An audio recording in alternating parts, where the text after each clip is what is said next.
Good afternoon. Welcome to the November 9th informational meeting. Call the meeting to order.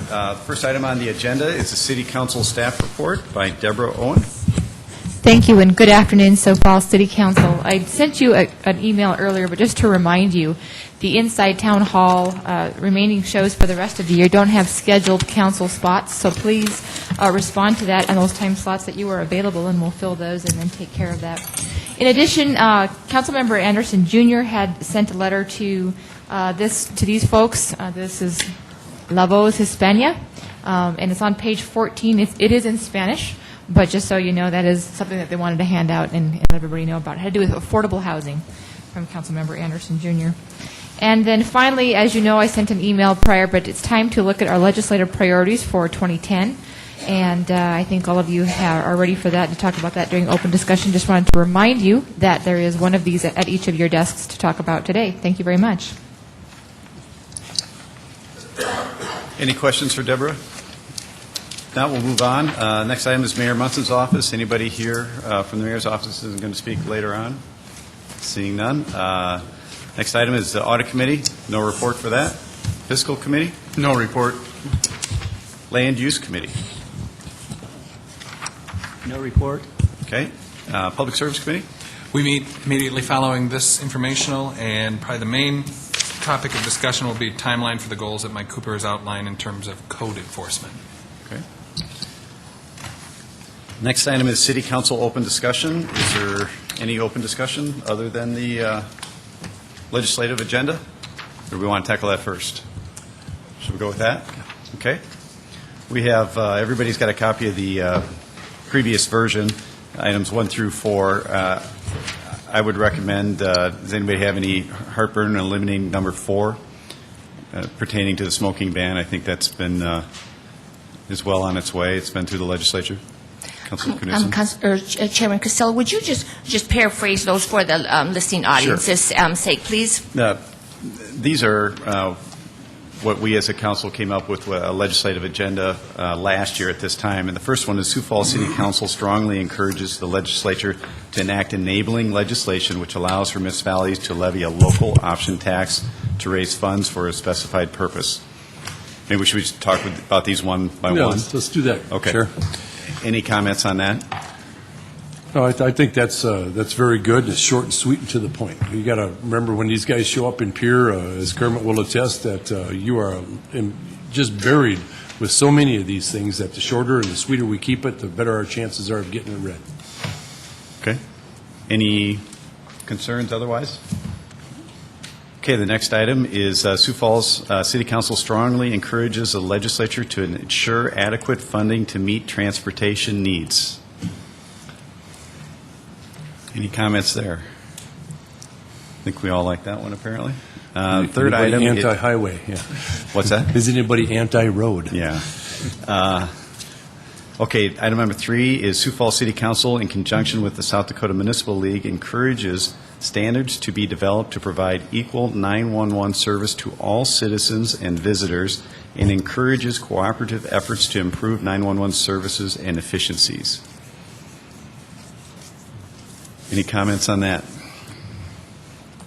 Okay, then the fourth one is the one that I would say we'd probably want to strike. Sioux Falls City Council strongly encourages the legislature to enact a statewide ban on smoking in all enclosed workplaces, public buildings, restaurant, bars, and casinos. Is there any reason to leave it in, or I don't? You might want to, just for the public, explain why we wouldn't take that off. The reason we would take that is because that ban went through the legislature and actually is being challenged in court. And my understanding, and somebody can correct me if I'm wrong, that it's either going to succeed, in which case the ban will go into effect at some time when the court determines, or if it fails, it's a initiative. And is it an initiative? It is an initiative, isn't it? Or is there? You recall, Deborah? They'd initiate. Yeah, they would initiate to have a no smoking ban. Correct? I thought it was a referendum, because the legislature actually adopted the ban, and then that was challenged. Let's refer to the vote of the people. And the issue, if I could just add, is I think it's in court this Thursday and Friday, but it has to do with the validity of the signatures on the petition. There are numbers of there's like 26 categories that names can be struck for being invalid, And it's some of those 26 categories that are in court this week. Thank you. So does anybody have any concerns about taking that off? I guess, I realize the wording, that part of it's already been done, but to maybe, if this thing does get, put off and the court rules in the favor of the tobacco industry, because that's what it is, then, I think that it could come back to the legislature. And I'm not sure that, it would happen again this year, some follow-up on it. Let's say the signatures were good. Okay, let's say the court rules that. If that happens, then it goes to when? The next election, is that right, in 2010, in the general election? General election in November, I would think. Or was it? If they don't have enough valid petition signatures, then the referendum would have. No, he said if it does. If it does. If they are determined to be valid, then it would go before the vote of the people in November of 2010. In November of this year. Right. Oh. 2010. Then So, 2010, so it should be a year from now. yeah, at which point this would be a moot issue, and then if there are enough signatures, if I'm saying that right. Yeah. I understand how it's worded and stuff. I guess I kind of like it, just hanging around to remind them that this is how, I think this council generally felt about it, but, if you think it's a moot issue. Councilor Knudsen? Well, I would be very fine with removing it, but in light of what Councilor Litz has said, is I think a compromise would be just to say that Sioux Falls City Council continues to support a statewide ban, something like that, continues to support a statewide ban on smoking in all enclosed workplaces, public buildings, restaurants, bars, and casinos. That would be might be a nice compromise. That's something I don't know if like that's I've the got in perfect mind. wording, but that's as close as I can get right at the moment. Councilor Brown? No, I agree. I think that's a good way to word it. Okay. No other comments, then we'll just go ahead and amend it that way. Okay, that sounds great. Councilor Knudsen? Oh, sorry, I'm just ready to add a couple ideas. Okay, go ahead. Then a couple other ideas I would like to see if there would be enough support to add among my colleagues up here would be number 5, to encourage the legislature to make it permissible, or I don't know the exact wording, but the gist of what I'm trying to say is to make it convenient and easily affordable for cities to conduct background checks, so that we could use those background checks readily for city, for hiring reasons, for city employees, also for daycare providers, and also, in our rental registration business. I mean, there'd be, I'm sure, numerous other good uses for background checks as our world continues to change. Councilor Brown? The city employees, we have limited use of it today, and Deborah, you might have to help me out here. We can use it for hiring of some city employees, correct? But I believe that the Municipal League is going to try to get that amended this year to help with the daycare registration and also liquor licenses, correct? Yes, I think so. I know they've made some improvements last year, but they want to continue to expand that. But I think, to Dee's point, I think it would be good if we supported, especially for the Multi-Housing Association, to indicate support for their efforts to get that ability to have national background checks. And and I guess when I say something about make it easier for cities, I mean really, I really mean cities and nonprofit groups. I mean I wish the Multi-Housing Association and other similar groups could easily do background checks and that they be affordable. And again, somehow this bill broke down last year during the legislative committee, and it sounds like someone very important from the Supreme Court showed up, and I was not there, but anyway, I mean, after her testimony, things went downhill quickly, and the bill was killed quickly in committee. And so, but when Judy Roberts showed up at the committee meeting that day, and she works for the Supreme Court, the legislators listened. Okay. Any other comments on that or any suggestions, Councilor Bennigan? I would support that also. I think we talked about this last week in the Finance Committee. We had testimony about that. I think besides being accessible and affordable, right now the current system we have is only for statewide background checks, which is not complete information, and we've had hassles with only being able to obtain a few of those at a time, and the multi-housing task force, or whatever you'd like to call it, associations had huge problems in getting enough information currently to be able to provide safety in neighborhoods with the people that they would rent to. So I think it's extremely important that we continue to do this. We've also been told that I think 47 out of 40 or 48 states in the union already use this, so there's really no reason for us not to be using it. Councilor Brown? A little bit more background on that as well. I had visited with Bill O'Toole about it because of what the city is now able to do as a result of the legislation from last year. The state background check is more thorough than what the national background check would be, at least in South Dakota. So there are some benefits in doing that check as well. But he sent me an email about it today, and I will forward it to all of you so you also can gain that understanding. Councilor Knudsen, you have another comment? Yes, I just have one other suggestion, and again, I'm not very knowledgeable about this. Are we done on Oh, this sorry. particular one? Any other comments on this one yet?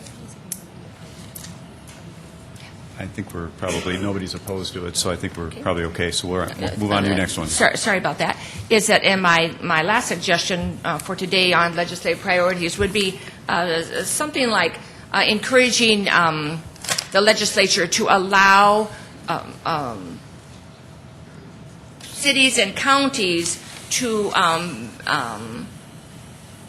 do bids as far as pools are concerned. Like the other day when some of us were meeting with the Minnehaha County legislators and the Lincoln County legislators, and then quite a few city councilors. It was just good networking, good thinking as far as collaborative efforts, more that we can do in the future.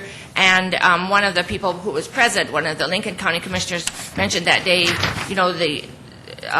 how nice it would be if sometimes we could bid bid with them or with Minnehaha County, as opposed to doing these separate, bids the way the state law is as far as bidding is concerned. And again, I'm not very knowledgeable about state bidding laws, but probably not as knowledgeable as I should be, actually. But I'm just saying that was a suggestion that came out of that networking meeting last week, and I just wanted to mention that. Do you know what she's talking about?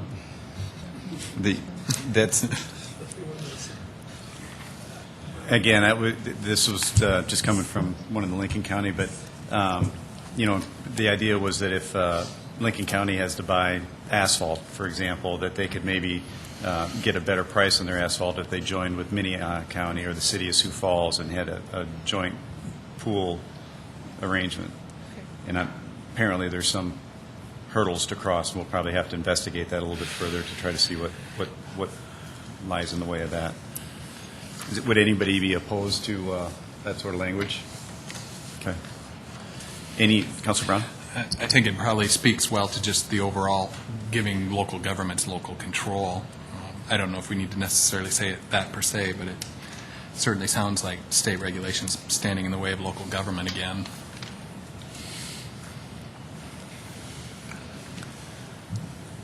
Any other items to be added to the list? So, Mr. Chair, that would bring the number of items up to, that would bring the total number of items up to 6 then, if we... I believe so. Okay. Councilor Jameson pointed out that it should be the 2010 state legislative update. Well, actually, yeah, that was actually your 2009 from reference going forward, so thank you. Okay. Any other items on the legislative agenda? If not, Deborah, I assume that you'll do a little research and then when will we calendar this? Well, I'll email you kind of a draft of today's discussion tomorrow, and hopefully I'll hear back from you. We want to, of course, have this ready for Breakfast Club this Wednesday, or next Wednesday, pardon me, so we have a little bit of time. And then once approved by the council, I'll draft the resolution, and we'll get that calendared likely. Either we've missed the deadline for the 16th, so it'll be that first meeting in December. Thank you. Okay, sounds great. Any other items for open Council Oh, Knudsen? I forgot something very important that I meant to mention before, is that I just wanted to publicly acknowledge that one of our city councilors, one of our colleagues, City Councilor Vernon Brown, has been elected, actually fairly recently, but still I'm a little bit late expressing this. Congratulations to him, the president of the South Dakota Municipal League. And I think that's really a nice honor. So anyway, I just want to congratulate him on behalf of all of us in Sioux Falls. Thank you. Thanks. Any other comments or open discussion topics? If not, we will move into the presentations. First one will be a follow-up on status of audit recommendations by Rich Oaksel, our lead internal auditor. Good afternoon, City Council. I'll make this very brief. I see we have a full agenda, and we have a committee meeting following this informational meeting. Just a couple of points here.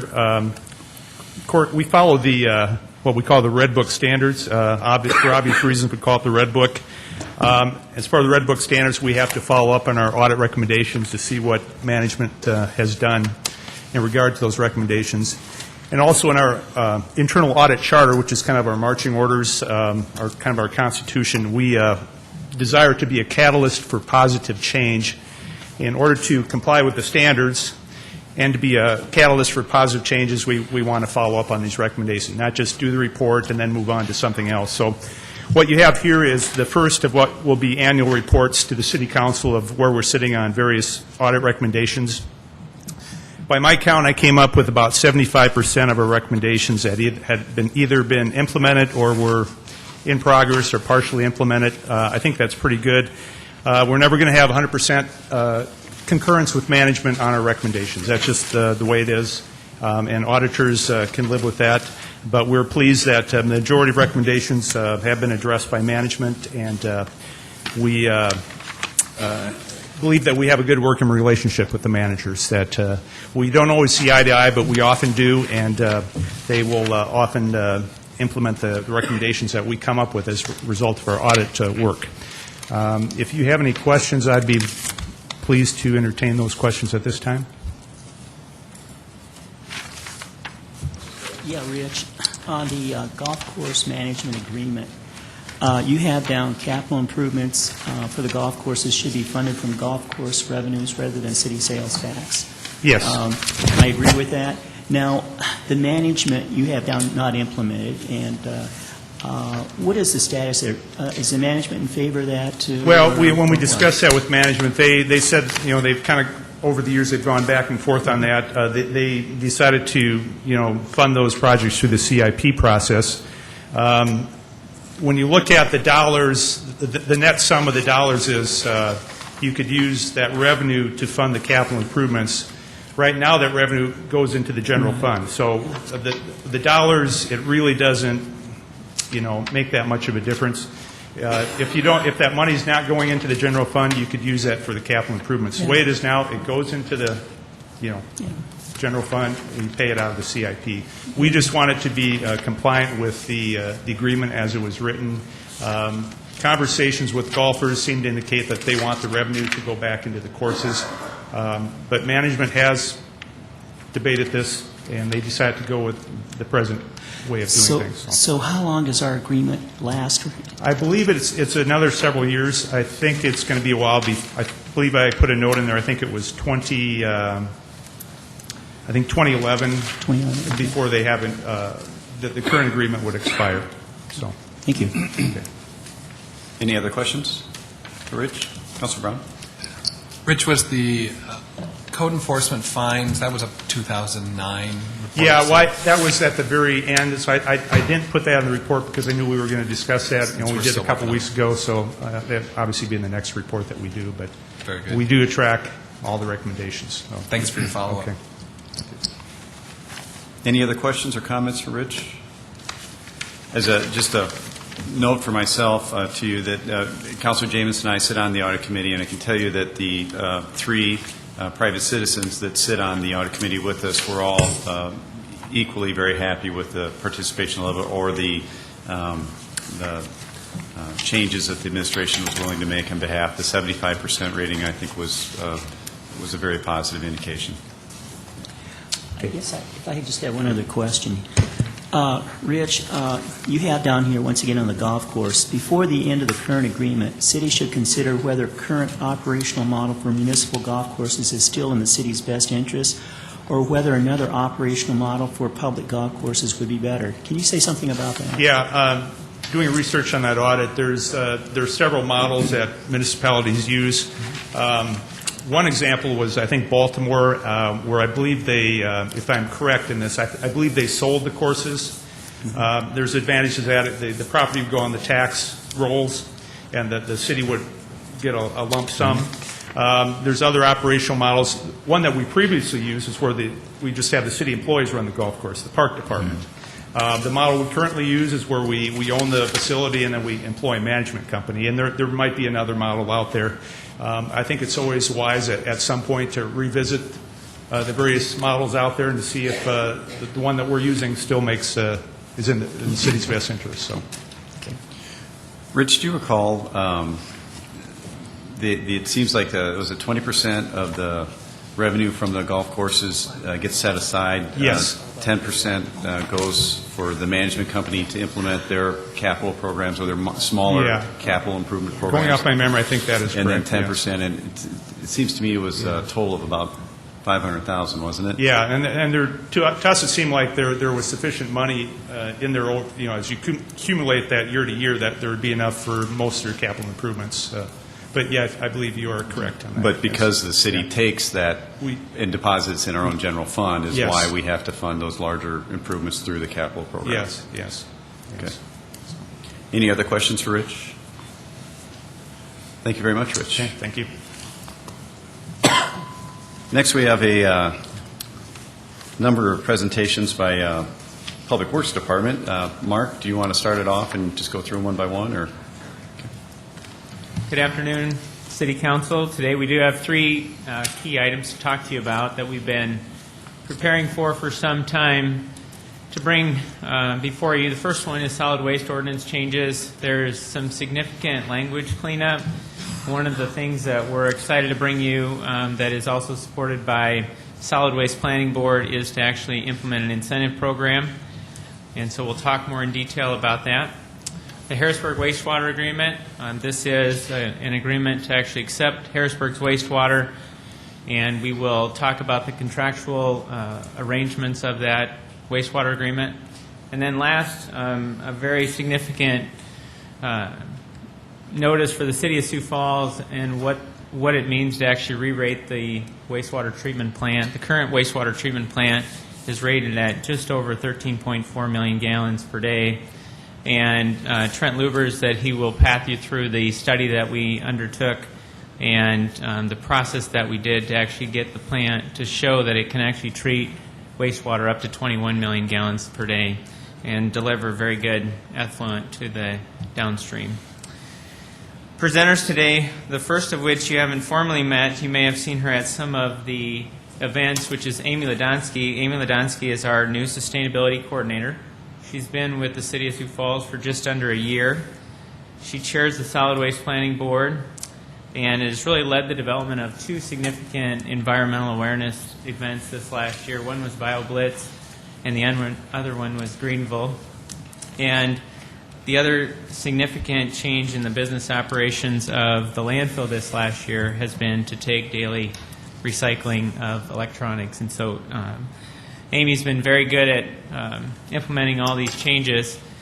After that, you'll hear from Chad Heavey, the city engineer, to talk you through the agreement. I'm also here to answer questions on that, as well as Trent Lubers will finalize with the wastewater plant re-rate presentation. So with that, Amy Ladonsky.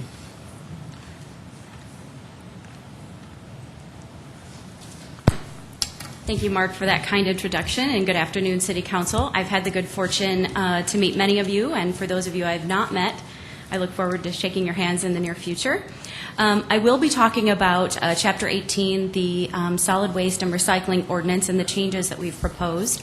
We've been looking at this for some time now as a solid waste planning board. These are recommendations from the solid waste planning board. We held 2 committee meetings on this topic. We also discussed these changes in an official solid waste planning board meeting September 30th. So this is the result of that September 30th meeting. Today's topics will, of course, be the solid waste planning board structure, the summary of those proposed changes, how we compare to our regional counterparts when it comes to recycling and solid waste disposal, the waste hauler recycling goal versus the regional recycling rate. That's been a confusing topic for many of us in our community. Haulers recycling goal historical data. So we'll kind of walk you through where we've been and talk to you a little bit about where we're going.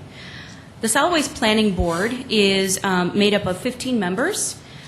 3 of those individuals are citizen representatives on this board. 2 are representatives from the hauling and or recycling industry. Currently, we have 1 hauler representative, 1 recycling representative, 5 from each of the counties, Lake County, Lincoln County, McCook County, Minnehaha, and Turner County, 3 public works staff members, City of Madison, and the Multi-Housing Association representative.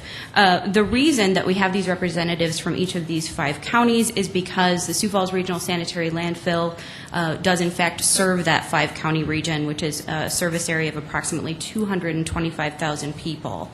And as I mentioned, the Solid Waste Planning Board did approve these proposed revisions. The first amendment that I wanted to speak to you about was the possibility of creating a rebate program that will reward increased recycling efforts. So for some time, we've had a disincentive program, which essentially allows the landfill superintendent to pull the licenses of waste haulers if they don't meet the annual recycling goal set by the City of Sioux Falls. We thought it was important to bring balance to that disincentive program by providing an incentive program. I often talk to our citizens about the fact that we do want to inspire positive change from within. So we want to inspire our citizens by leading this effort.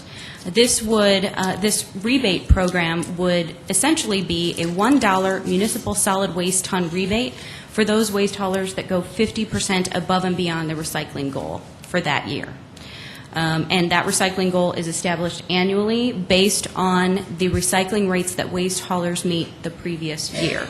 Since 2006, we've seen that recycling goal steadily increase. Additionally, an additional change is Section 18-7 that would allow the adoption of administrative rules for the Solid Waste Planning Board. This is not a unique situation. This was accomplished in Chapter 41, the sewer ordinance to help control discharges by liquid waste generators. This really would allow us the opportunity to further explain some of our guidelines and some of what we're trying to propose in the ordinance. So, for instance, those enforcement mechanisms, those rebate programs that we've put into place, it'll allow us to more further explain that. We also cleaned up a number of definitions, and these are some of the grammatical changes that we've had. So, for instance, we defined what chipboard was, we changed residential recyclables to required recyclables, and we brought balance to some of the information that was in our ordinance. For instance, making sure plastics 1 and 2 was listed, because those are, in fact, the numbers of the plastics that are required. On the next slide, we have waste characterization studies from our regional counterparts. In 2006, R.W. Beck performed a study for the City of Sioux Falls that provided data on the recyclable material that was present in our landfill. If you look at the Sioux Falls municipal solid waste percentages on the right column, column furthest to the right, you see that we stack up pretty reasonably to our regional counterparts. So we're slightly higher in paper. The EPA does put out a national average study, and the percentage of paper in landfills across the United States is approximately 32%. So if you look at this data, we are falling in line with what's happening across the country, not just regionally. Next slide, regional goal versus recycling goal versus recycling rate. There is a tremendous difference here, and there has been some confusion on this. The recycling rate is the rate of all recyclables that we're recycling in the City of Sioux Falls and the 5-county region. So, for instance, the EPA has provided guidelines on this as well, and the EPA's guidelines say that cities should be looking at the yard waste that they're composting, the wood that they're mulching, the household hazardous waste that they're recycling, appliances, electronics, so on and so forth. We are able to very quickly measure many of those items. There are also diversion rates that go above and beyond this. However, the recycling goal is very different. The recycling goal is, as I mentioned earlier, based on the average of the residential recyclables that our waste haulers are recycling. So it completely excludes the electronics, the HHW, and the appliances. As I mentioned before, the recycling goal is based on the average of the previous year. Waste hauler recycling rates. So here you see that one waste hauler in 2008 recycled at a rate of 7%, 5 recycled at a rate of 9%, so on and so forth. The goal, the recycling goal for 2008 was 12%. You see that 16 waste haulers met that goal, 10 did not. Just looking at the preliminary figures, I'm hopeful that many more of our waste haulers will, in fact, meet that goal. The final slide that we have for you today is the hauler recycling goal historical data. You can see that the records show that in 2005, our waste haulers were recycling, meeting that goal at 8%. Again, 2006 slightly rose, and then here we have today 14%. But again, that's the recycling rate, only includes residential recyclables, does not encompass the electronics, the appliances, so on and so forth. And we hope to be able to very soon bring you that information because we think it's very exciting. We have a household hazardous waste facility where we now accept electronics 5 days a week, and it's really the only facility of its kind in the state of South Dakota. We're very proud to be a progressive community, and we think that these ordinance changes are a step in the right direction. I'd be happy to entertain any questions you have at this time. Councilor Knudsen? Amy, thank you for being with us today. Is that a couple citizens have expressed some concerns to me very recently on recycling. One person works in property management for a large apartment building in town, and he still continues to wonder why the city doesn't allow those folks to recycle their electronics because, I mean, the flip side obviously is people will just throw them in the garbage. And so could you help me on that one first? Sure. There's always an option for individual residents to take the electronics to our household hazardous waste facility. That's where our electronics recycling program is. We do run that facility mostly with part-time staff. So to hold collection events for every single apartment complex would certainly be a challenge for us at this point with our part-time staff. And because we do have that facility that many don't, we would encourage his or her individual residents to come out and visit us to drop off their material.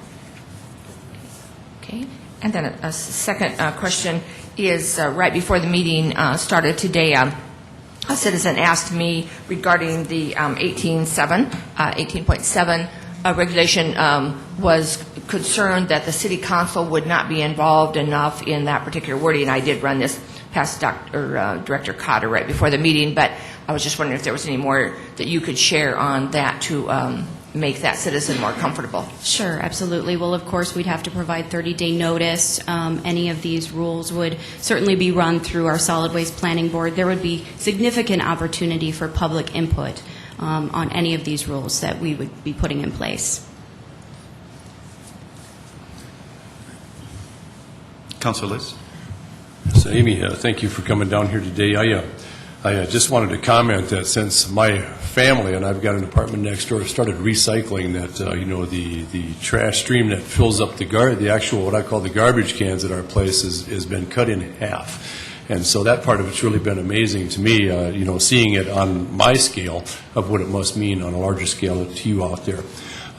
You may not know this, but I'm in the building industry, and recently, cardboard, the cardboard dumpsters, we are very particular on this job that I'm working at, that all the cardboard goes on there, I've become aware that we also have separate dumpsters for wood products now. And, I was really glad to see that, because that takes another big chunk out of here. But I was having conversations with a friend of mine out, they're on the East Coast, and they're builders, and out there they recycle drywall. And I was wondering, could we do that around here? Is there a market for it? How much of a percent do you think the drywall, when it comes into the waste stream of off a construction dumpster, what percent is that? I mean, it's got to be huge, because, and the other thing is the contractor, if we go by tonnage, when we start throwing drywall in those dumpsters, the rate for that dumpster is just, it's got to be astounding, it's just like putting dirt in there. So has there been any thought from the City of Sioux Falls in your department about recycling drywall? There certainly has. We have some very big plans for this city and the five-county region. This is really just the first step of implementation. Dave McElroy has been very supportive in our programming, and he actually obviously runs the Sioux Falls Sanitary Landfill, and he would know much more about the C&D component of the landfill.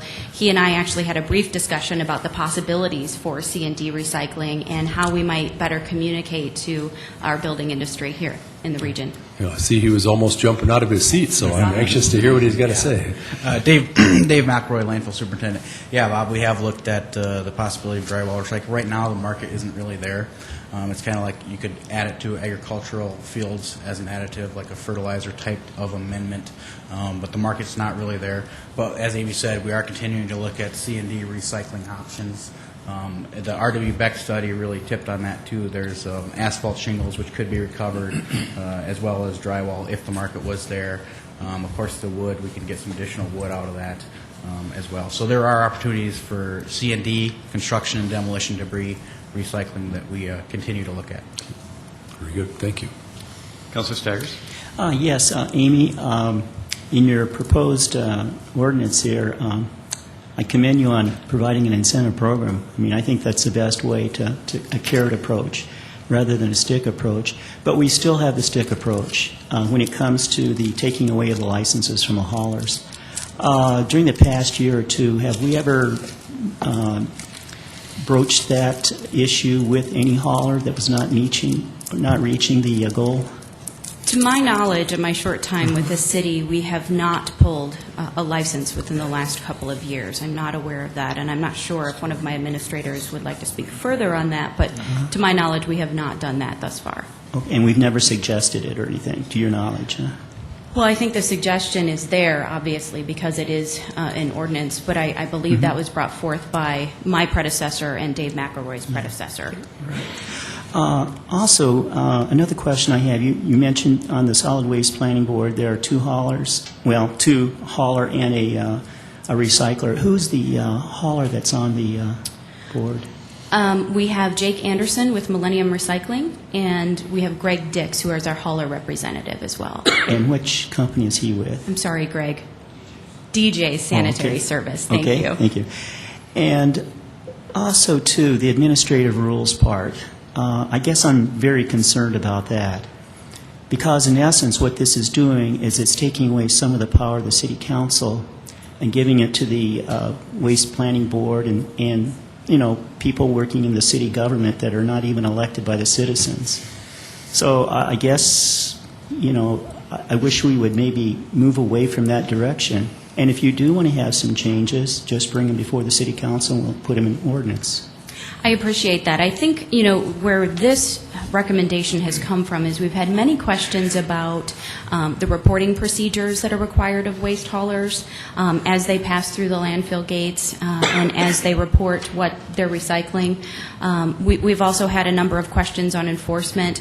We just simply wanted the opportunity to be able to more fully explain how we will operate those procedures, what kind of reporting we will require. So I'm not certain that we're looking for more power as a solid waste planning board. Really, it's a mechanism for us to more fully communicate step by step what we're trying to do. So you're saying right now you don't have the authority to do that, to put down, this is the way we want you to proceed through the facility or whatever the different, you're saying you don't have that authority now? I don't know that, I don't think that's what I'm trying to say. What I mean is we are simply trying to elaborate on many of the things that we're talking about at the Solid Waste Planning Board. Dave McElroy actually shared with me that this has been done before, where an ordinance has implemented, administrative rules. So I'm going to defer to him because he is much more knowledgeable than I am on this topic. So Dave, if you wouldn't mind sharing. Sure. Administrative rules are common. We have them in Chapter 41. They, the sewer ordinance right now, they really delve down more into the licensing of the liquid waste haulers, the specifics that they need to meet.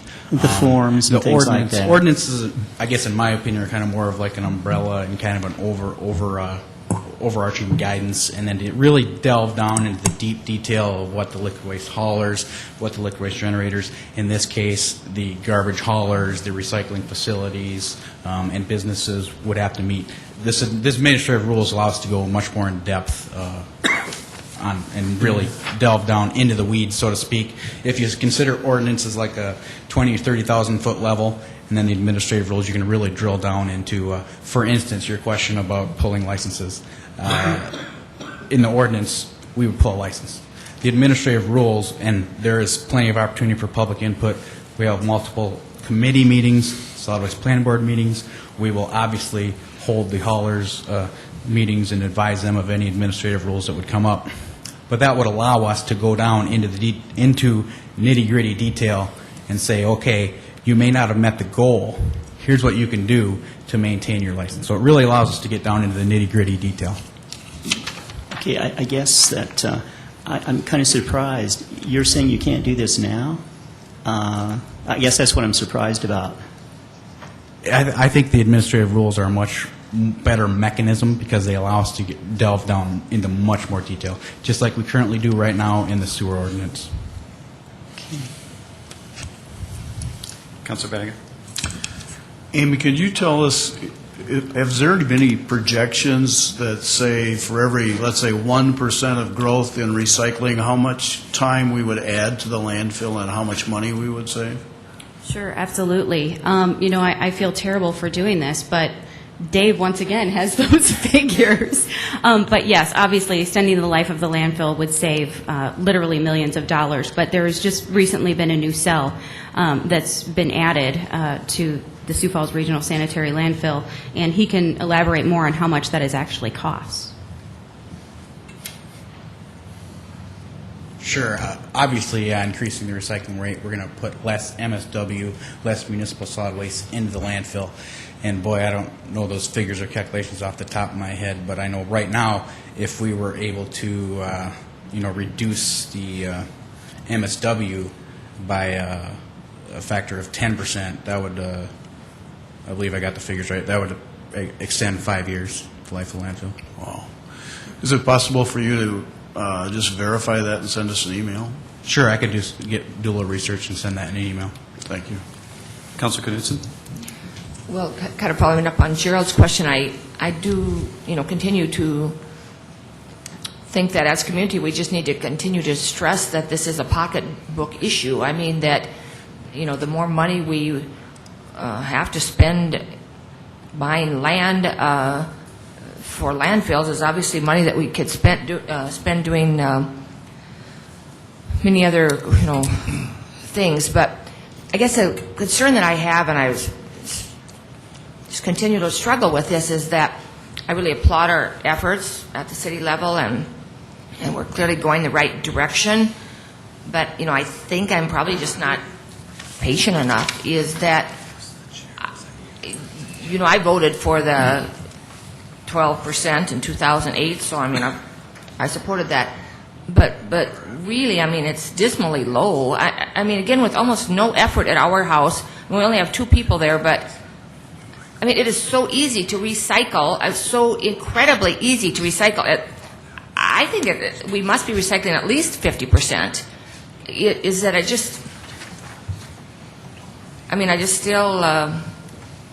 still worry that we're making very, very slow progress on recycling in our city, and I very seldom go to a business where I see any recycling done. And actually, as we all received this copy yesterday, today or whenever it was, whatever hour it arrived from the Green Project that Joe Bartman heads up. But I'd have to confess, I myself am very supportive of all of those recommendations. Is that when we have recycling ordinances on the books, and I wish it were easier to enforce them. And yet I know we don't have the manpower to snoop around town and have a garbage police. So I don't know. I just struggle with the whole topic. Is what I'm saying. Councilor Knudsen, thank you so much for your support and your comments.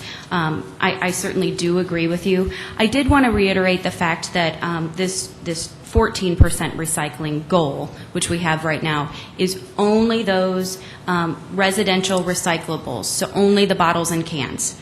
I will tell you that what's not factored in is the 6,914 tons of yard waste that was composted in 2008, wood mulching 4,372 tons, household hazardous waste 116 tons, appliances 1,221 tons in 2008, electronics 331 tons in 2008, and over the last 5-month period, we've also recycled 280 tons of electronics.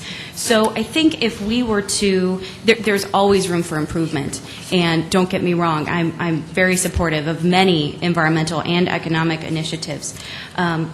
But I think if we were to truly calculate what our recycling rate is, then we would see a really good comparison across the country. So we're also working on, we're very early on in these stages, we're working on a business plan, so a better way to reach out to businesses. We're starting a pilot recycling project with our Parks Department. You can see this unique-looking recycling container that we have over here. We're going to be doing a pilot project at city facilities.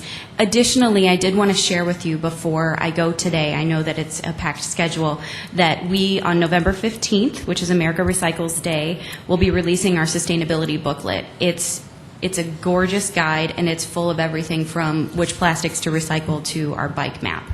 So you can look forward to that information for our public as well. Councilor Jameson. Just a little off subject, but for Amy or Dave, I was out at the landfill just a week ago with some debris, and somebody asked if we were talking about the methane gas that's collected and received and sold.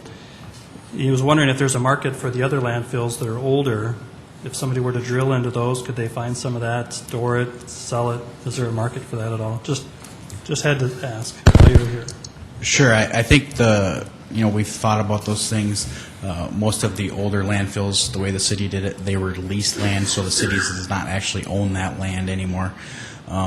Typically, you'll see methane be generated for 30 to 40 years after. Now, what we're kind of finding and what we've seen when we've drilled down is this waste isn't degrading as fast as we thought it might. So I wouldn't rule out that possibility, but right now it's not really city property. So, but I would say it would probably not be feasible given the age of the waste and the fact that those older landfills are much smaller than the one that we currently operate. Councilor Knudsen. I realize we have a full agenda, so I'll go quickly here. But Amy, I was wondering, a few years ago, I believe that the city tried to, get some grant money to, provide more recycling containers. And I was just wondering if there was any foundation or other nonprofit out there that was, is there any proposal in the works to try to purchase hundreds of recycling containers to make them available to businesses that have never even considered recycling yet? Sorry for the delay. Thank you for the question. There are many grant opportunities through the EPA. We've looked into several of them. More recently, so yes, down the pipeline, I think there will be great opportunity for us to take advantage of. We are also tentatively working on our sustainability master plan. There will be a master plan coming out hopefully very shortly. We'll be starting on that soon, and that would naturally incorporate solid waste and recycling issues as well. Any other comments or questions? Thank you very much, Amy.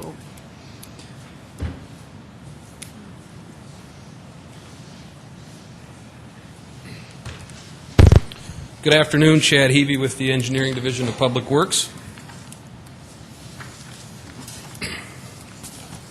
The Harrisburg Wastewater Agreement is item 10 on tonight's council agenda. This resolution authorizes the mayor to sign an agreement with Harrisburg to treat their wastewater.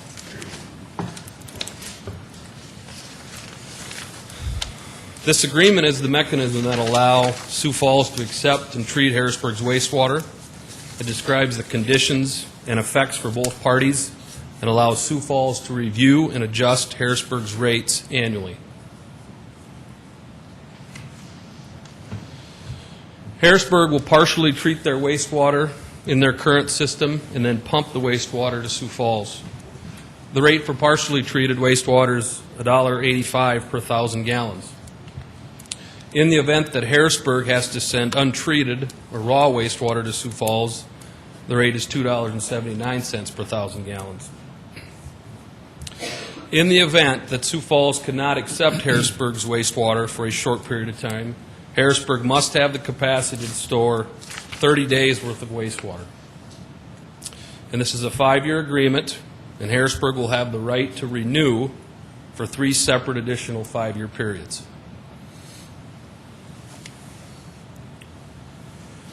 Harrisburg will be subject to Sioux Falls' industrial pretreatment program.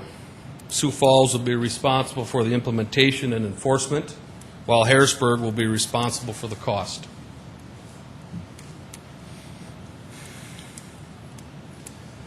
The estimated flow from Harrisburg in 2010 is 0.38 million gallons per day. The estimated flow from Harrisburg in 2025 is 1.24 million gallons per day. The current Sioux Falls average daily flow is between 14 and 15 million gallons per day. So in 2010, approximately 3% of the wastewater treated by Sioux Falls will be from the city of Harrisburg.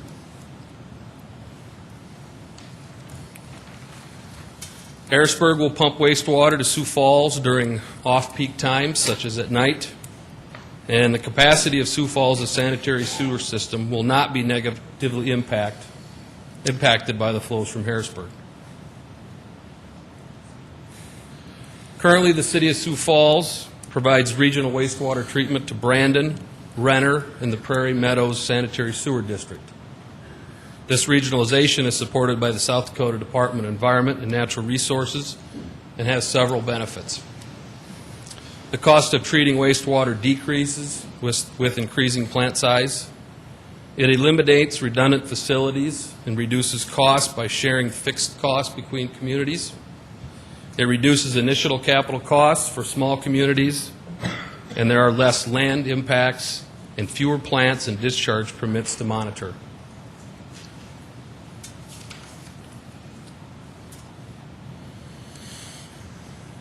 Initially, Harrisburg will pump their wastewater from their system north along what turns into Sycamore Avenue, and then east along 69th Street to the city's system. The wastewater will be conveyed through the city's system to Pump Station 240 and then pumped to the existing water reclamation facility for treatment.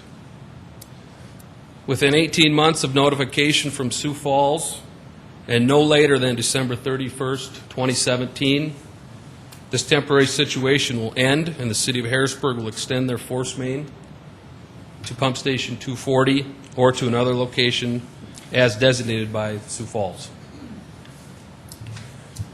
There are representatives from the city of Harrisburg, their engineering consultant, Howard R. Green, and city staff present today to answer any questions you might have. Councilor Knudsen? I don't care who answers the question. I guess I was wondering, compared to the developers who are, and citizens who buy homes from the developers, is the Harrisburg proposal fair enough from a financial standpoint to the Sioux Falls citizens, developers, and people buying their homes?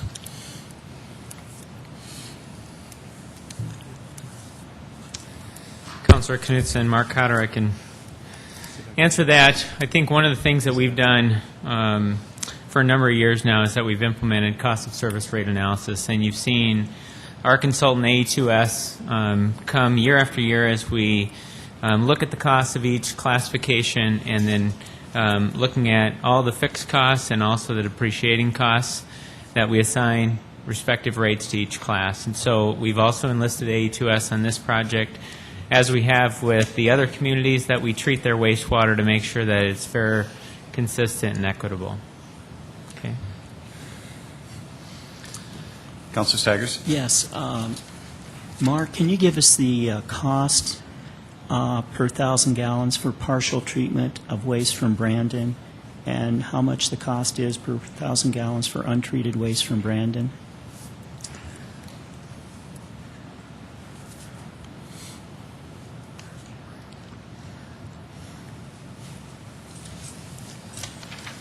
Okay, we've got, each of these systems are different because each city's infrastructure is different. Brandon actually pays $1.10 per 1,000 gallons, and that's per the 2009 rate study. City of Renner pays $2.04.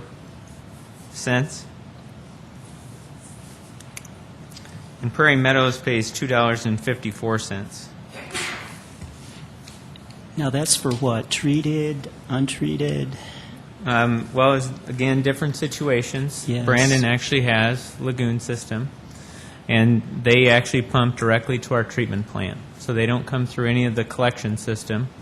And they also have their waste is already partially treated by the time it gets to the city of Sioux Falls. Renner sends us raw domestic and commercial sewage.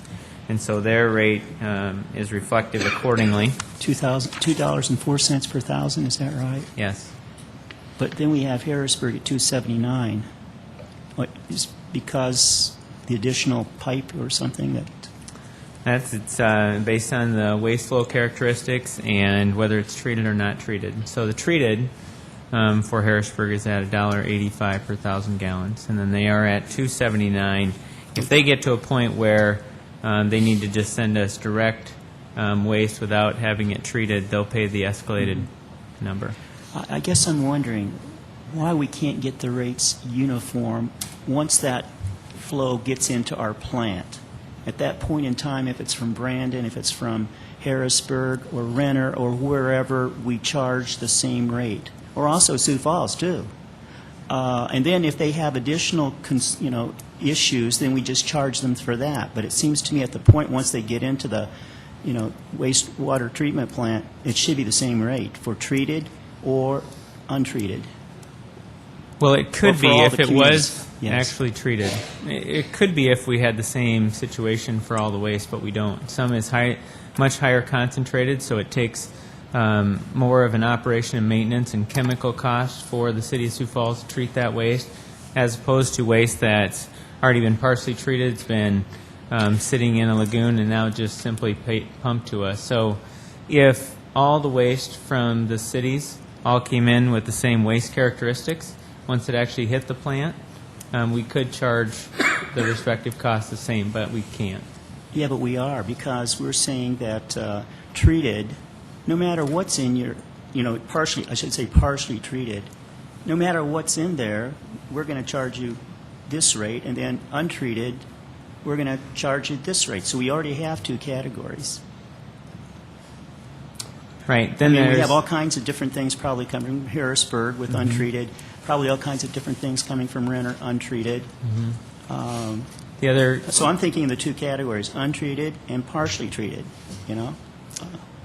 The other component is, too, that we also look and see where they actually put their waste into the collection system or into the plant, and then there's a calculation that's used to actually make sure that we can capture the operational cost to get it from the input point to the plant.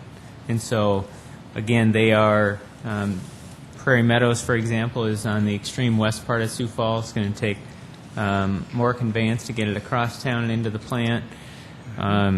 Harrisburg's coming in on the south side, and so there's just different variables, and again, we're trying to be fair and consistent with how we apply the fees. One other question. I didn't ask about Sioux Falls. How much are we paying for partial treatment and untreated right here in Sioux Falls? Well, all of Sioux Falls is the collection system, and so we don't have situations where things are actually partially treated. So then, untreated, how much is it then? Residential rates is what you're asking? Yeah, and also, what I'm trying to see here is whether, comparing the different rates that are charged here in Sioux Falls and Harrisburg and so forth. Did you get my memo that I handed out at the beginning of the council meeting? That Yes, I actually did. I compares got the that. two? Yes, I did. That Mhm. has it on there, Counselor. Yeah, but that, If I may, Mark, could you walk through that memo, since we got it just beforehand, and just for the public to understand it, I'd asked that we be able to see what Sioux Falls, the average Sioux Falls homeowner would pay versus Harrisburg, so we have a better understanding to make sure we're not subsidizing another city's sewage efforts. Let me make a copy of this available. All right, well, first of all, we've got 2009 residential sewage rates for Sioux Falls and Harrisburg. We've got a base charge for both. You want to use Kenny's copy? Up there on the screen? Well, let me switch over.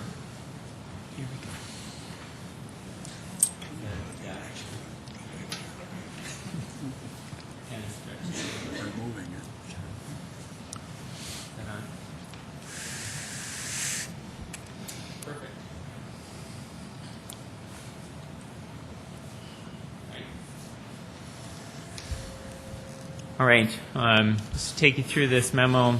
This was the question that Councilor Brown asked earlier this afternoon, and just trying to compare the two cities if you're a resident in either.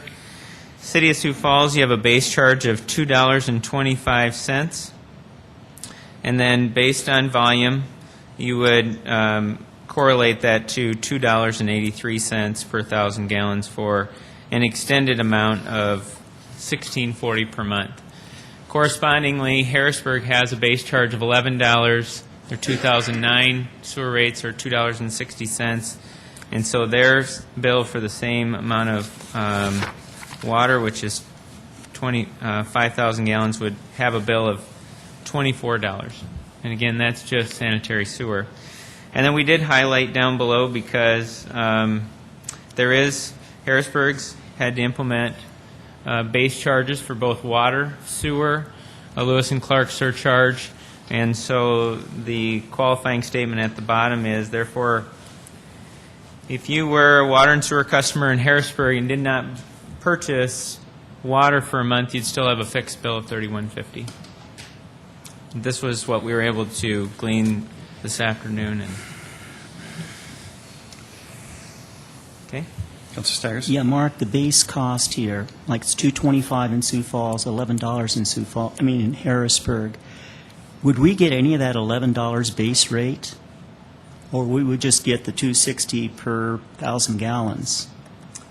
We'll get the $1.85 if they send us Oh. partially treated wastewater per 1,000 gallons. Okay. So, in other words, the city of Harrisburg is probably going to be making money here. I mean, they're charging their residents more, it seems like. I would assume, and I certainly won't speak for Harrisburg, but growth, building a city and keeping up with the infrastructure takes a significant amount of resources, and I would expect that their rates reflect that, and certainly would offer Harrisburg to respond to that if they so choose. Councilor Litz?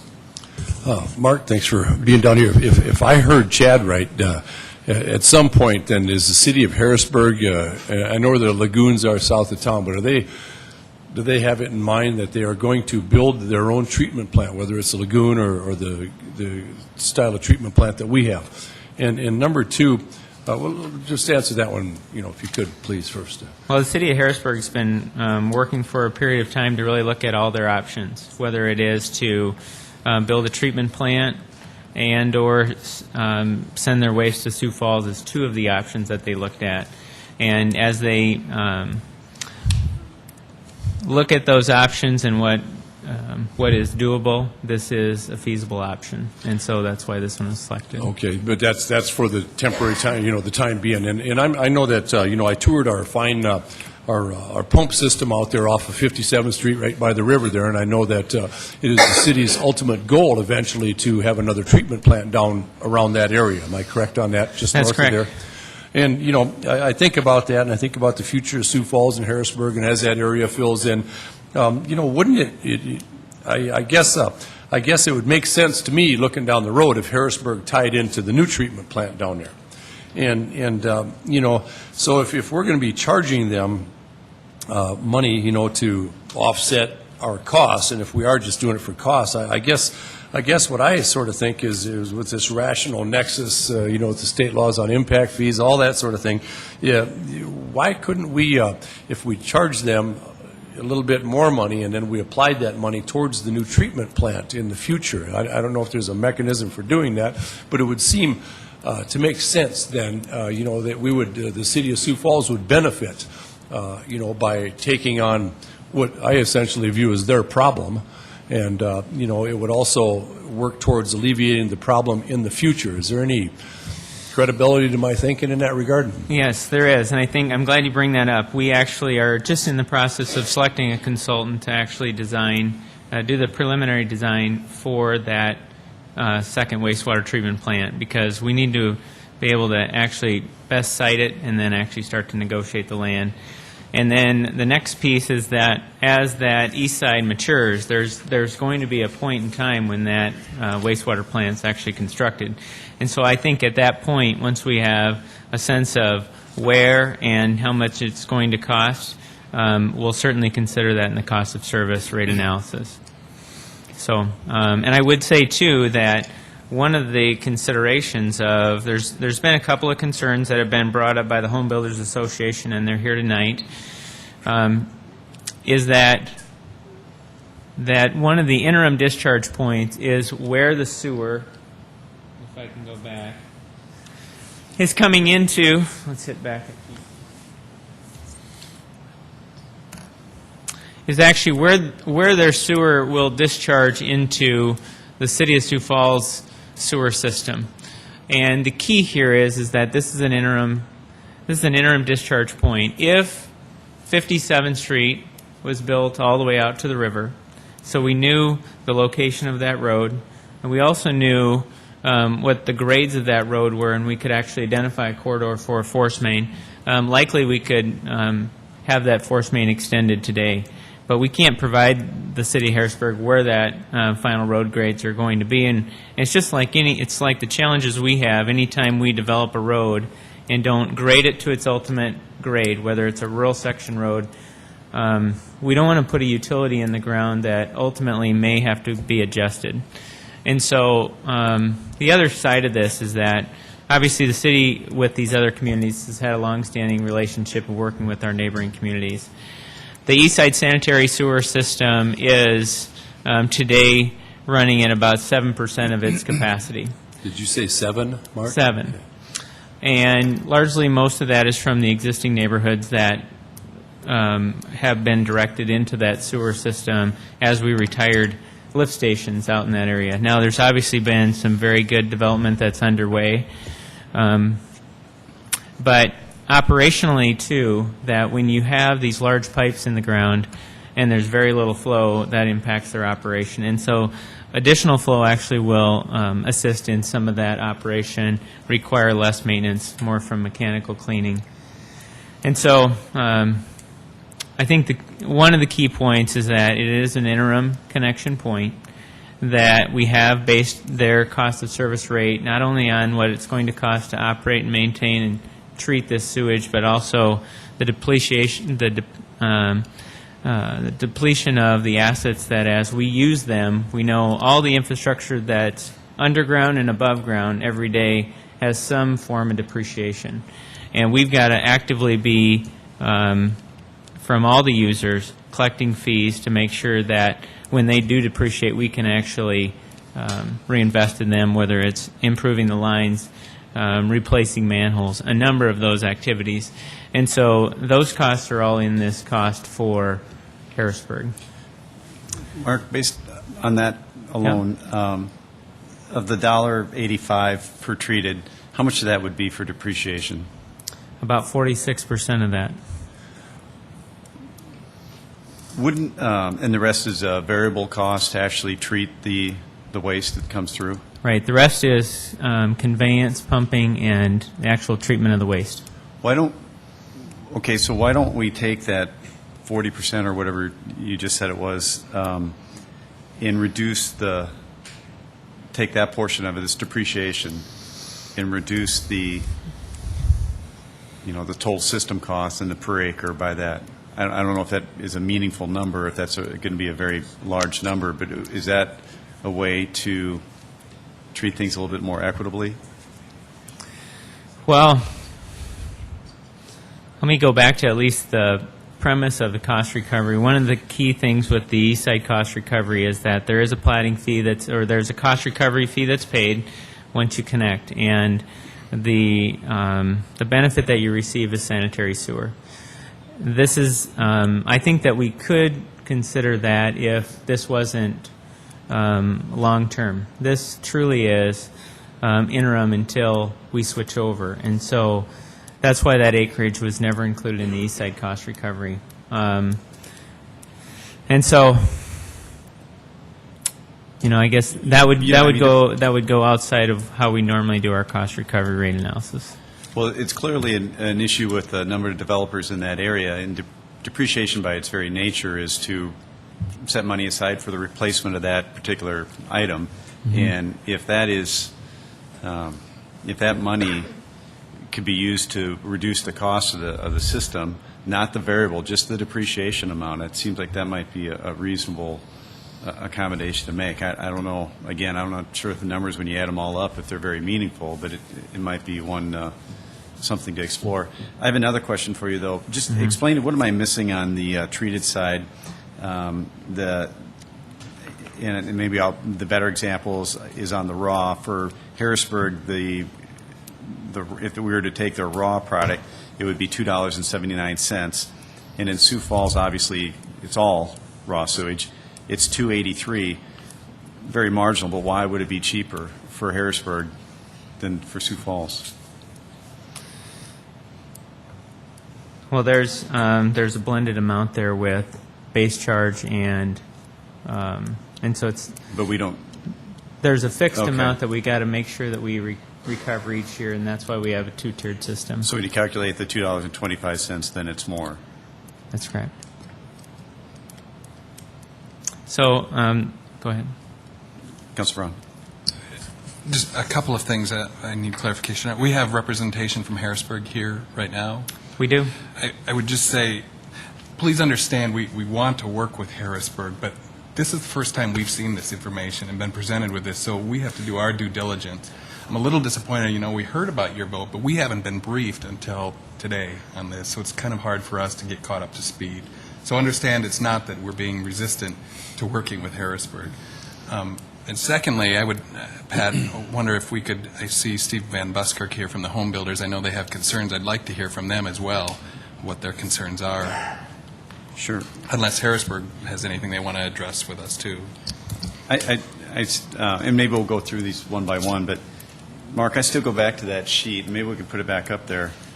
There's got to be something I'm missing.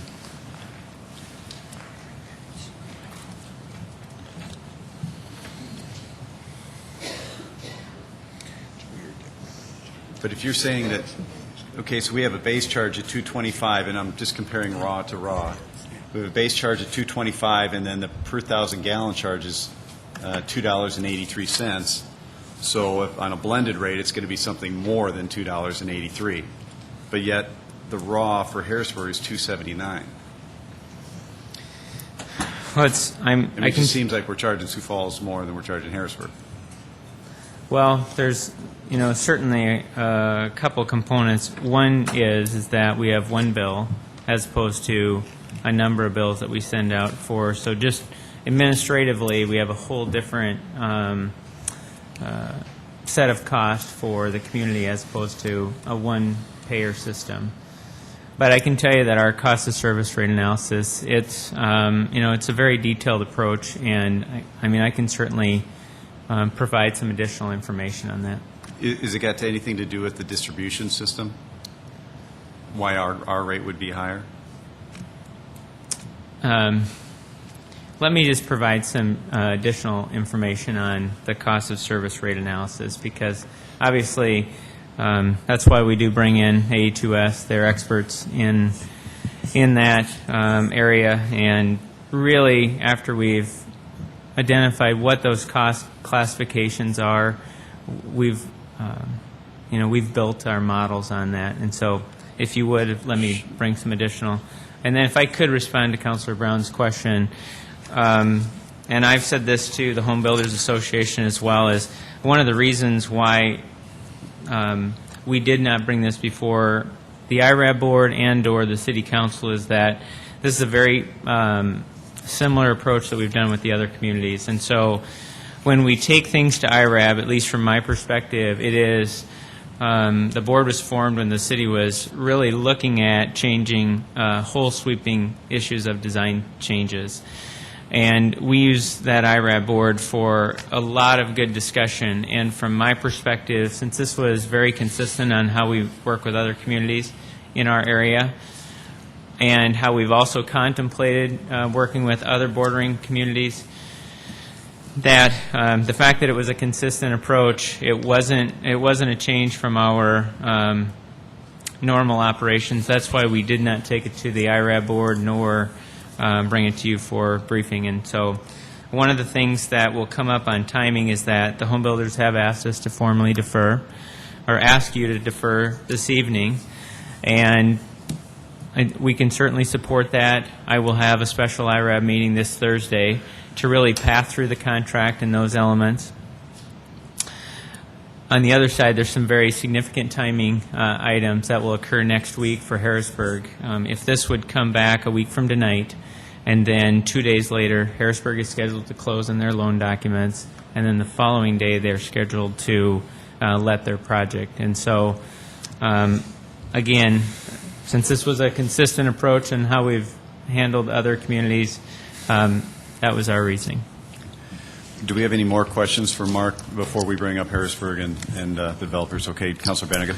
Mark, I guess I'm curious, if in fact this is an interim solution, and at some point we know we're going to need to build another wastewater treatment plant, shouldn't there be language in this discussion about how that cost share is either done, or what kind of an agreement that we have for a mutual discussion in future years and how that second wastewater treatment plant is going to be paid for? Well, to back up one step, once that area starts to mature, we will go forward and actually construct that wastewater treatment plant. We'll still use cost of service rate analysis, but then also we'll send notice to the City of Harrisburg that they've got an 18-month window to extend their force main from this interim discharge point to the new treatment plant. And so contractually, that's the one item that we've included, and we would always approach it from a cost of service base.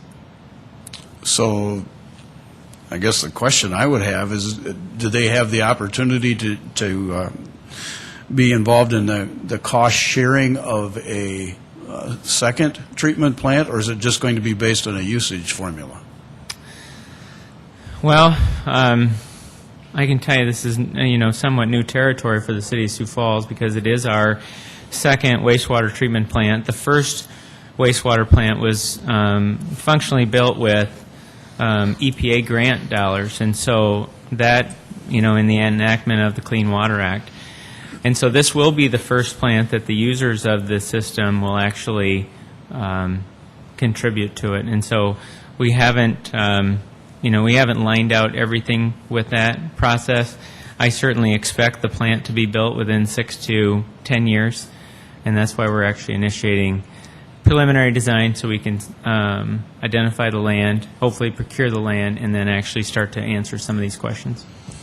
I guess my follow-up question to that, or comment, would be is that, we're going to make some estimations on what that wastewater treatment plant's going to cost, and if we're right, that's great. But if it's wrong, or if there's other opportunities, or the city of Harrisburg grows faster than they think they're going to grow, or we think Sioux Falls is going to grow, that can mess the formula up. So I think there has to be some identifiable language to talk about some of those variables, frankly. I know that's Understood. difficult, but I think it's always easier to have that conversation before you enter into some long-range agreement or even an interim agreement that lasts for a while than to go back 10 years from now and have some surprises that they're not happy with or we're not happy with. I understand. There's been a lot of technology changes in wastewater treatment as well, and the footprint of the plant that the City of Sioux Falls operates today is of great size. This plant will actually be a very small footprint. It'll be a different type of technology. It's essentially what we call a skid system, and so as additional flow is needed, we'll add another skid. It's called membrane treatment, and so some of those items, based on if growth is less or more, will be a lot easier to address than with the plant that we currently have. Councilor Litz. Mark, I think I read someplace in our emails or transmissions back and forth that this particular sewer system is somewhere around $5,000 per acre for tie-in charges. Now, is there a higher sewer tie-in charge per acre rate around Sioux Falls right now? Well, I think that's probably for any other basins. No, I think that's probably the high end, and it's about $4,600 per acre. So I think, just for comparison, when we tied in up there at the northwest end of Sioux Falls, I think it was about $1,900 an acre. So, that's how much the costs have climbed, and I imagine terrain had something to do with it as well. But, it's just for instance, it would be about 13 years difference between the construction of the two sewer systems, I believe. That's right. And just one point on the investment, the City of Sioux Falls, ultimately, we believe the seaside cost recovery will cost approximately $39 million. To date, we've spent about $30 million and taken in cost recovery of about $1.2 million. And so our goal, obviously, this is a 20-year SRF note that we will gain adequate cost recovery to retire the debt service each year. Mark, on the when the second wastewater plant is built, are we going to live by these rates, or will there be a whole new cost analysis that would be done that would encompass the new facility and the cost to treat it?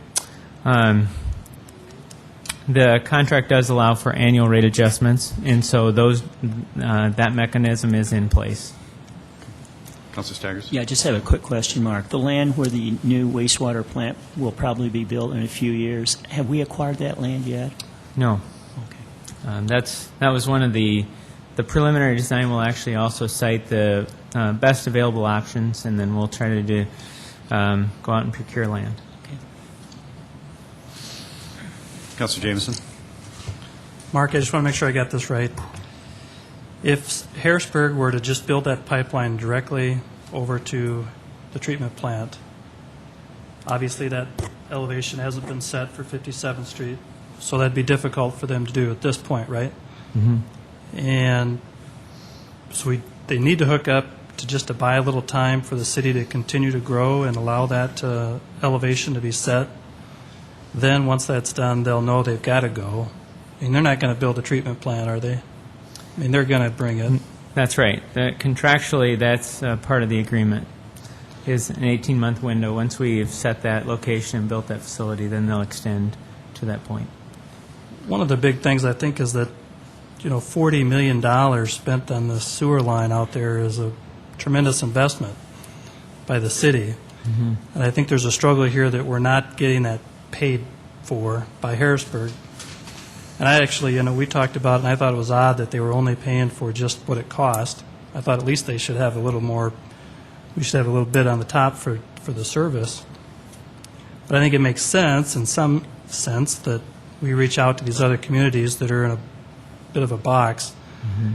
But this line where the city ends and where Harrisburg begins, there seems to be a point where if I wanted to buy some land and put a sewer in and dump it into Harrisburg's line, it would be cheaper for me to buy that land and that lot while it's in Harrisburg system versus that other imaginary line where you're in now the Sioux Falls district and you got to hook and pay that $5,000 an acre fee. I'm sensing that that's some of the rub between the home builders and the developers, and I think somehow or another we got to make that equitable at that point, so that we're not creating a market for, we're not handicapping the current landowners for something they're committed to and there's no way out. I just sense that could be some of the rub here, and I guess I might be encouraged, if you've got time, and Harrisburg has time to allow IRAB to review it, I think we all might be better off, but I don't want to, if we've got a timeline that we can't meet and we got to act on, let's wash this out tonight. But if we've got time, I'm probably encouraging you to go back with IRAB. But No, it's very good. I will check and see if they have additional cost recoveries outside of where they're developing interceptor sewers.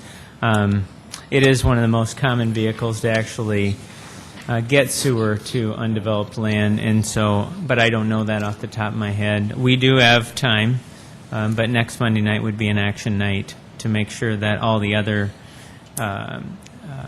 key dates would stay in place. And so late this afternoon, we did send out an invitation to a special IRAB meeting. It will be this next Thursday morning at the Oakview branch, and we will do our best to answer the questions and be back here next Monday night.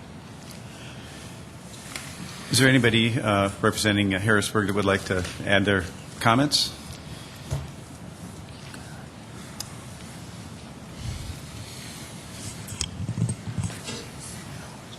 Let me introduce myself. I'm Reed Ramstead. I'm the mayor of Harrisburg. Glad to be here and address any concerns. I think probably the biggest question that wasn't answered was from Kermit Stagers about how we are going to make more money because we're only getting charged $1.85 per thousand. We're charging $2 something. We also have salaries to cover. We have infrastructure improvements and replacements and all them other things, so we're not making money on our sewer rates. And we are currently in the process of doing a rate study that it should be done at the end of this month, I believe. So we're doing a rate study on that. We do have cost recovery also in our city too for wastewater. So we're just like Sioux Falls. We have cost recovery for our wastewater just like Sioux Falls has cost recovery for their wastewaters. So, any other questions? Can you give us a little idea? Mark alluded to it, the timeline of what you're up against as far as, I think your financing is, 2 days after next Wednesday, a week from Wednesday, I should say. Can you just give us an idea of what the timeline you're up against? We're currently going to close on a loan on the 18th, and so we need to have this contract in place to be able for the state to allow us to close on that loan. We are financing part of this project by stimulus money, and so to get that stimulus money, you need to meet very stringent timelines, and that's probably the biggest thing that we're up against is them stringent timelines that in order to use this stimulus money. If we don't get the stimulus money and that our rates will, just for sewer, if we have to fund it without the stimulus money, will go up to close to $70 a month per resident. I'm sorry, how much? 70. So it has a dramatic effect on the residents of Harrisburg if we don't meet them timelines. Councilor Staggers? Yes. Can you tell us how long you've been in conversation with the City of Sioux Falls about this? Boy, it's been, I don't know for sure how long. It's been quite a while. It's been, I don't know, when did we? May or June of this year is when we started conversation with this. We realized and did a wastewater feasibility study, go through all the options and which ones, and like Mark alluded to, they've done this with other communities, and so that's kind of what we all base that on, is what we've done, the City of Sioux Falls has done in the past with other communities. And this one was the best one. Like you said, if we did our own treatment plant, that's $40 million that our residents would have to pay, and the City of Harrisburg just frankly can't afford that. To do more lagoons, it would take over a section of land just to get the land for the lagoons to be able to handle our sewer. So that was an impossibility too. Nobody close to the City of Harrisburg would want to give up over a section of land for sewer. So that's one of the other options that was kind of done. And I think Vernon alluded to it, and I would just comment that, we want to be good neighbors, and I think I speak for the council. We want to help out, but, we get from home builders and developers that the cost of development in Sioux Falls is more expensive, but yet when there's a fire in T, the first fire department to show up is the Sioux Falls Fire Department. We sell our water, and now we're going to take the sewer, and somehow it's perceived that we're not getting the fair amount for it. We're not being fair to our own citizens, and that's really what we're trying to sort out right now. We want to be helpful, but we got to make sure we're doing right by our own citizens first. And I understand that, the City of Harrisburg is buying a service from, the City of Sioux Falls, and that's what we're going on as just a service to treat our, and part of the contract was originally set up was, I think, I'm not exactly sure, but I think with Brandon and other ones, I think you have like a 30-year contract with them. We purposely, in our negotiations with the city, on both sides, they purposely did only a 5-year contract because we knew the treatment plant was coming and will be coming, and that's why we also did only the 5-year contracts. And that's also why we set up yearly evaluations of the rate study, that we adjust it yearly on our rates. So I think we've kind of addressed those concerns on helping finance and things like that you guys are, doing the rate study every year. We'd adjust it every year. Any other questions? Okay, Thank you very we'll much. hear from a couple of our developers now.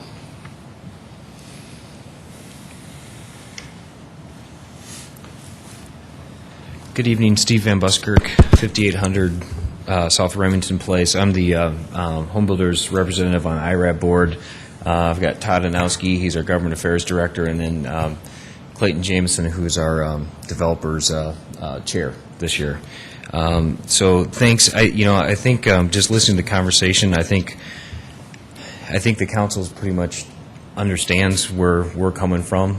From what I'm hearing from comments from you folks. I think one thing that Councilor Stager said that kind of resonated with me is, as he was asking questions about the cost of the sewer, and then it came up that the sewer cost recovery is based on the $2.85 or whatever it is a gallon is based on how far away it is. Well, I think as a development community, I think that sewer is about $40 million away. I think they should be paying for that distance to get the sewer for where it enters the system that we just built for $40 million to get it up to the treatment plant. That's kind of where I'm starting at it. So I think we're just not on the same page with how this all came about, I guess. I think we got to sort that out.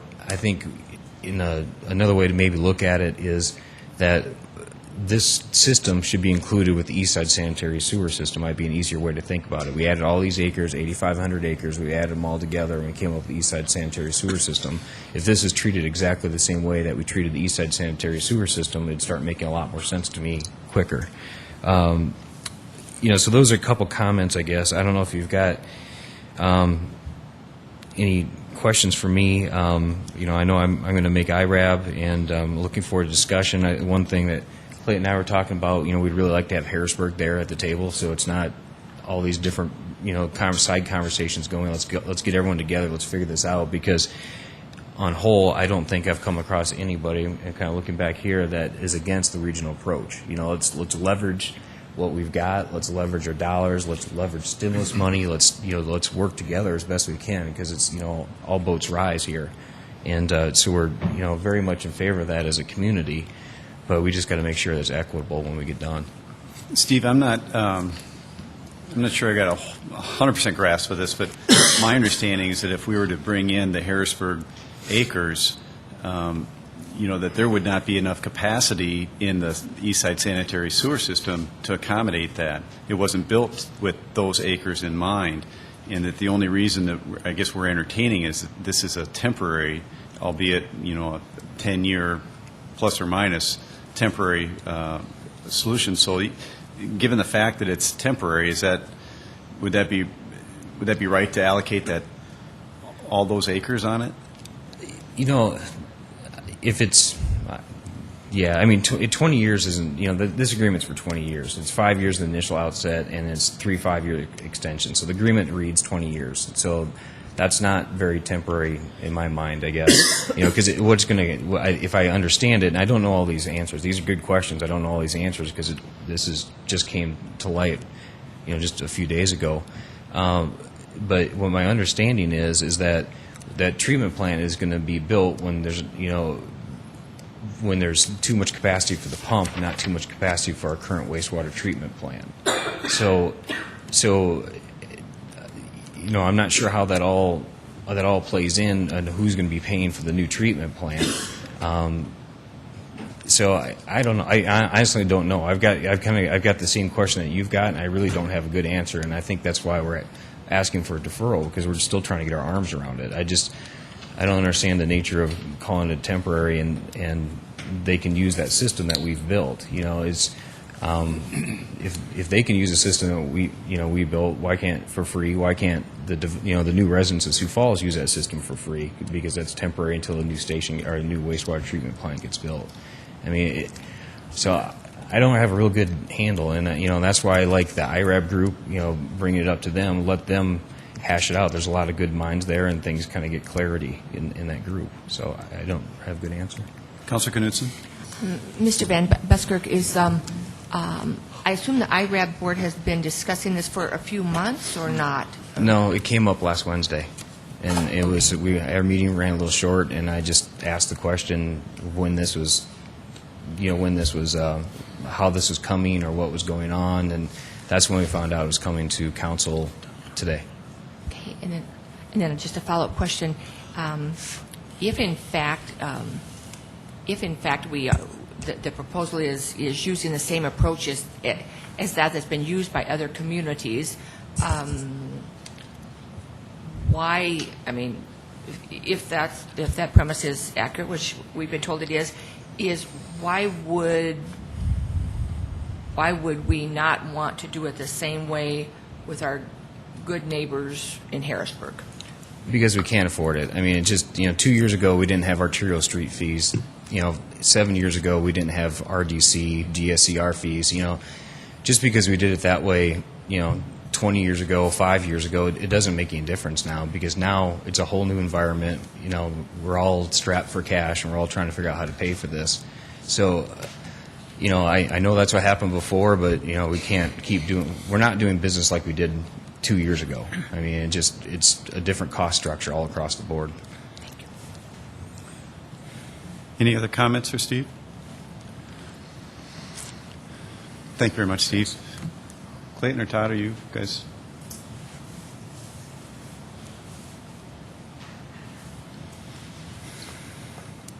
Clayton Jameson, 6309 Grand Prairie. I think things are going as they should, in that we'll meet Thursday and discuss this at length in IRAB. Prior to this, in IRAB, we've debated this whole cost recovery sanitary sewer quite extensively. And there was a lot of debate on, the particulars, who's involved in that basin, the basins that drain into it. And, if you go into the fine print of the contract for that cost recovery, I'll bet you would find that just because they're building a way to dump into it, and they're artificially creating a basin that's in that cost recovery, this is all perfectly legitimate. They're part of the cost recovery. And we're not talking about the existing city of Harrisburg. What we're talking about is exactly what we're doing in the east side, where when we add acres, add to the capacity, then those added acres are the ones that pay a fee. And it's a fair way of calculating. It's not a taking advantage of the neighbors or anything like that. This is just a straight-up South Dakota deal. And, we shouldn't artificially create a situation where Harrisburg artificially is much cheaper to build in than Sioux Falls. And we don't have to do that. We can just be a fair, square deal and work it out. It isn't so it might be the same developers will be building in Harrisburg, the future. Okay, so we're making use of this $40 million, and so let's pay our share and move on. It's all okay. It'll work. Thank you.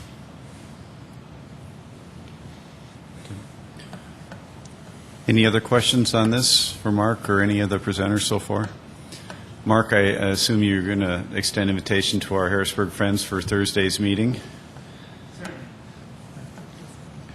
After we defer, well, yeah. So just a clarification, are we delaying this vote tonight?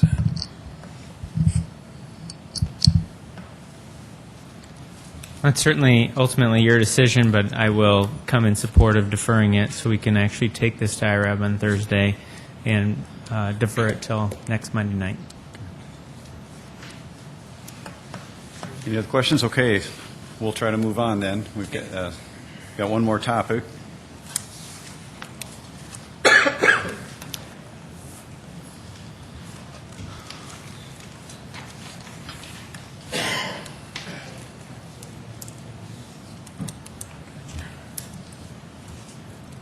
Well, we talked about recycling today. Trent Luber's Water Reclamation Superintendent. We talked about recycling. We talked about maximizing useful life. And my presentation tonight is about the capacity re-rating at the Water Reclamation Facility, the existing treatment plant.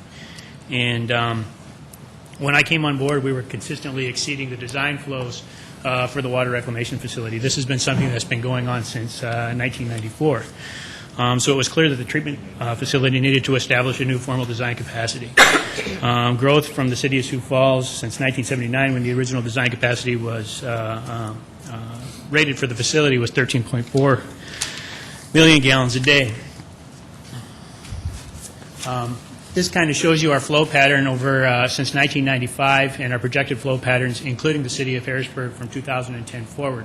The red line shows where the old formal rating for the facility was at 13.4, and then when we get to the end here, you'll see that we've actually achieved a new treatment rating for the facility. Why it was important for us is because the EPA does have some guidelines for exceeding your rated treatment capacity.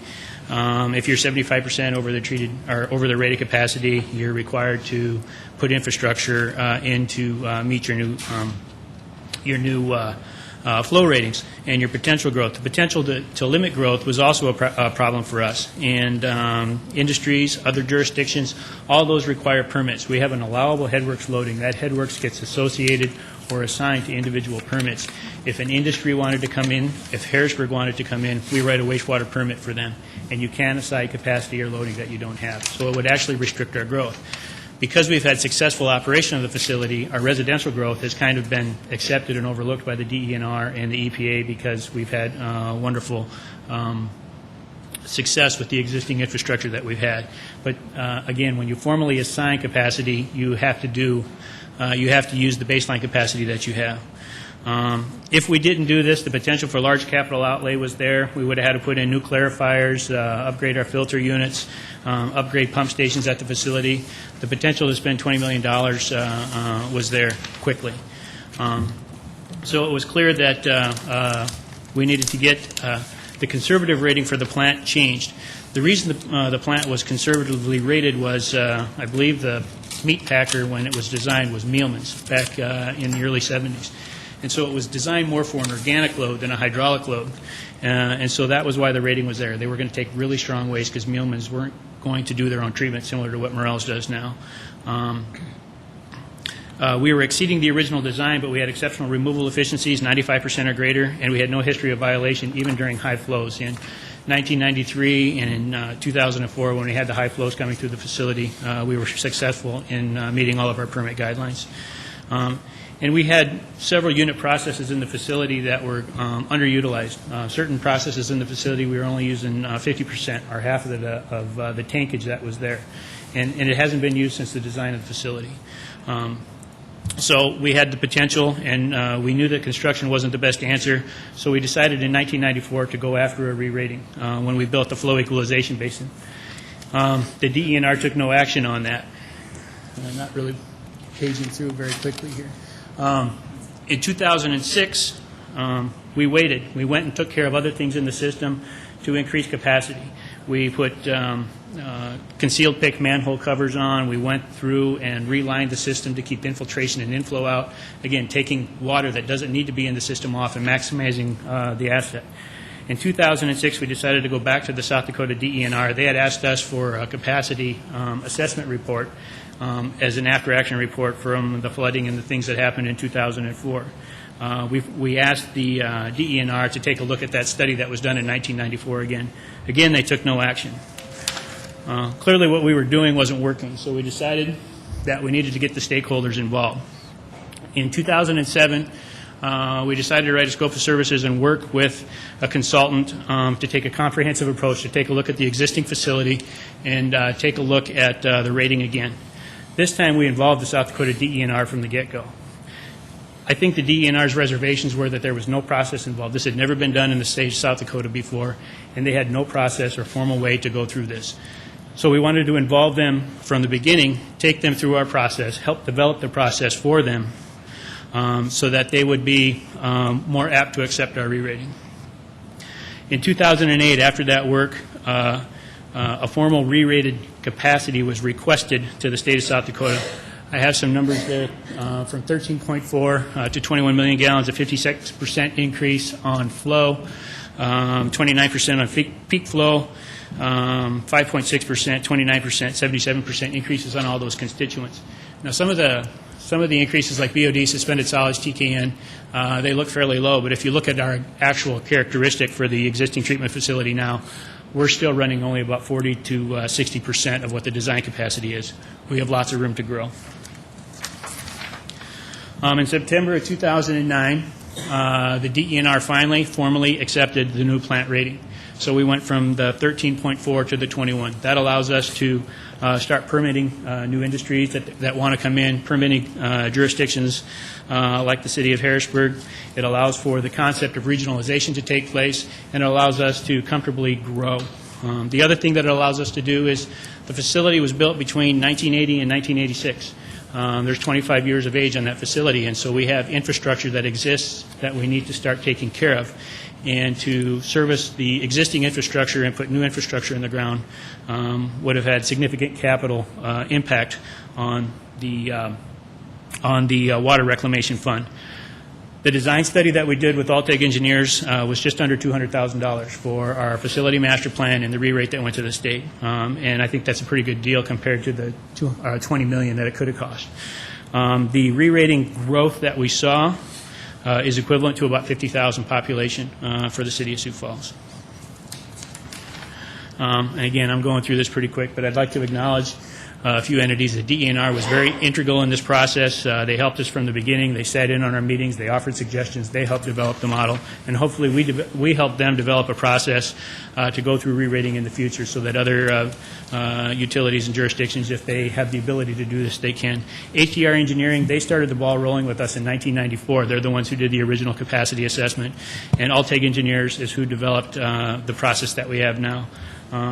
The process was significant. It was a hydraulic model and an organic model, and when they built the model based on what they saw out there, and then they ran the model based on the observed data that we had. It was very consistent, and it was a very convincing case for the state of South Dakota. So I went through very quick, but I know you guys have been here for a while, so I kind of put the short version together. If you have any questions, I'd be happy to answer. Councilor Staggers. Yeah, Trent, I remember several months ago, we were talking about the stockyard. We were talking about the stormwater flow from the stockyard into the plant. Yes. And at that time, I got the impression we were kind of had to really watch because they're putting all that stormwater from the stockyard in, and now we're saying we're doing great as far as capacity.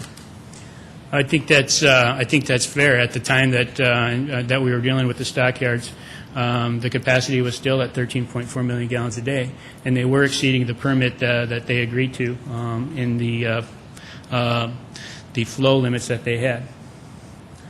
So they were in violation of their permit. Councilor Knutson. Trent, I really was listening, but I think not well enough. So again, the main significance of the regrading is what? It allows us to grow without spending several $1 million to put concrete tanks in the ground based on a bureaucratic number from our regulator that would essentially be tankage that's not used, or maybe used 2 or 3 times a year. We have consistently not used the existing tankage that we have because we're a very efficient operation. The operators that we have on staff do a wonderful job. The plant outperforms the original design rating. And so if you wanted to use a set of engineering design standards to put extra tankage in the ground, it would sit there. You'd invest $8, $9 million for a clarifier, and it would sit there, and you wouldn't use it 360 days of the year. The way we approach this from the beginning with our consultant is, if you were going to build this facility today, the way it exists, how would it be rated, using the 10 state standards that exist and the other methods and models that exist out there. And these are the numbers that came up. Trent, is it completely done, the re-rating? We've been granted that number? Yes. What's, we have a formal letter from the state of South Dakota that accepts the re-rate. So. Okay. So in my mind, it's a done deal. Sounds like a done deal. Any other questions? Councilor Jameson? Trent, I like the new math as well. That's good. Do you feel, though, in your estimate that we're not setting ourselves up for a problem later on just because of this change? I guess I don't quite understand. You're still comfortable with our capabilities of treating that amount of water, and Absolutely. As we grow, that we're not going to wind up with new math in a few years and find ourselves behind the 8 ball? I think what it does is it buys us some time to properly design plant capacity for the growth that we are still hopefully going to receive. But it's not something where we have a specter of you have to do it and you have to do it in the next 5 years as a compliance order from our regulator. But certainly we're going to have to design more treatment capacity out there. It also gives us some time to deal with the infrastructure repairs that we need to do with the existing facility. So. Councilor Staggers? So the official date when we got this new capacity was when? I believe it was September 9th. I think it was on one of the slides. September 9th or September... I can't tell you exactly, but it was in September of this year. So. Thank you.